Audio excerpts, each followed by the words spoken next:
السلام علیکم۔ یہ تو ہم جانتے ہیں کہ تاریخ میں بہت حد تک جھوٹ شامل ہے، جس کی وجہ سے انسان بعض دفعہ صحیح فیصلہ نہیں کر پاتا۔ تاہم اگر عقل کے ساتھ اور شعور کے ساتھ تاریخ کو پڑھا جائے، اس کو دیکھا جائے، تو ہمیں بہت سی چیزیں مل جاتی ہیں جو صحیح سمت میں ہماری رہنمائی کرتی ہیں۔ ہم آج ایک واقعہ کو یہاں پہ ڈسکس کر رہے ہیں جس کا نام ہے یوم راست اقدام۔ یوم راست اقدام کو انگلش میں ڈائریکٹ ایکشن ڈے بھی کہا جاتا ہے۔ دراصل یہ وہ سیاہ دن ہے جس دن بنگال کے دارالحکومت کلکتہ میں خون کی وہ ہولی کھیلی گئی جس کے چھینٹے آج بھی وہاں کی در و دیوار پہ لگے ہوئے ہیں۔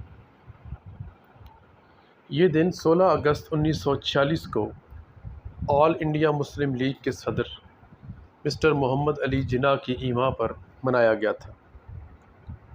اس دن کا مقصد انگریز کے سامنے آل انڈیا مسلم لیگ کے اس مطالبہ کو رکھنا تھا کہ تقسیم کرو اور ہندوستان چھوڑ دو۔ تاہم ہمارے ہاں مطالعہ پاکستان کے نام پہ چھپنے والی جو کتابیں ہیں ان میں بس اتنا بتایا جاتا ہے کہ آل انڈیا مسلم لیگ نے اس دن ہندوستان کے طول و عرض میں جلسے جلوس نکالے، جہاں پرامن تقاریر ہونے کے بعد تمام لوگ اپنے اپنے گھروں کو واپس چلے گئے اور کسی قسم کا کوئی ناخوشگوار واقعہ پیش نہیں آیا۔ اور ہماری آج کی نسل اس بات پہ یقین بھی رکھتی ہے، لیکن کیا یہ اصل حقیقت ہے؟ ایسے نہیں ہے۔ اس دن کیا ہوا تھا اس کے بارے میں آج ہم دیکھنے جا رہے ہیں۔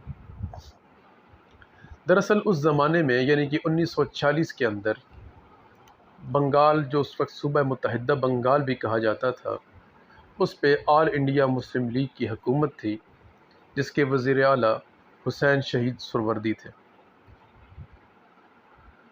انہوں نے جیسے ہی مسٹر جناح کی طرف سے یوم راست اقدام کی کال بلند ہوئی، انہوں نے اس دن پورے بنگال میں عام تعطیل کا اعلان کر دیا اور خود بنفس نفیس جمعے کے اجتماع میں ایک اشتعال انگیز تقریر کر کے مسلمانوں کو فساد کے لیے اکسایا۔ چنانچہ 16 اگست 1946 یعنی وہ دن جس دن یوم راست اقدام منایا گیا، اس دن اشتعال انگیز مسلمانوں نے اسلحہ اور دیگر چیزوں کے ساتھ عام ہندوؤں پر اس شدت کے ساتھ حملہ کیا کہ جس کی مثال نہیں ملتی۔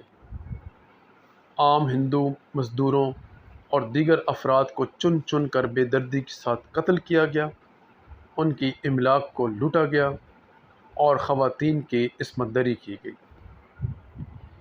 یہ خون کی ہولی مسلسل 3 دن تک کھیلی جاتی رہی، جس میں ایک اندازے کے مطابق 5000 ہندو جاں بحق جبکہ 15,000 کے قریب زخمی ہوئے، اور وہ خواتین جن کی عصمت ریزی کی گئی ان کی تعداد اس سے الگ ہے۔ دکھ کا مقام یہ ہے کہ آل انڈیا مسلم لیگ نے ان بلوائیوں کو اس حد تک کھلی چھٹی دے رکھی تھی کہ وہ جو چاہیں کر گزریں، ان سے کسی قسم کی کوئی باز پرس نہیں ہوگی، جس کی وجہ سے نقصان کسی حد تک بہت زیادہ ہوا۔ تاہم یہ بات یہاں پہ نہیں رکی، اور بنگال کے مسلمانوں نے ہندوؤں کے ساتھ جو ظلم کیا تھا، ہندوؤں نے اس کا بدلہ بہار میں مسلمانوں سے لیا، اور وہاں سے مسلمانوں کی جان و مال اور عزت کے ساتھ جو کھیلا، تو اس کی بھی مثال شاید تاریخ میں کبھی نہ ملے۔ حالات اس قدر خراب ہو گئے کہ دلی سے آن جہانی گاندھی جی، مولانا ابوالکلام آزاد، پنڈت نہرو جی، باچا خان اور احرار کے رہنماؤں نے جا کر فریقین کو سمجھایا، بجھایا اور ان کو ٹھنڈا کیا جس سے فسادات کا خاتمہ ممکن ہوا۔ تاہم اس میں سب سے افسوسناک پہلو جس بات کا ہے وہ یہ ہے کہ مسلم لیگ ان فسادات کو رکوانے کے لیے ذرہ برابر بھی آگے نہیں آئی اور ان فسادات کے اوپر اس نے آنکھ بند کیے رکھی۔ اس طرح کے کئی ایسے واقعات ہیں جو تحریک پاکستان میں پیش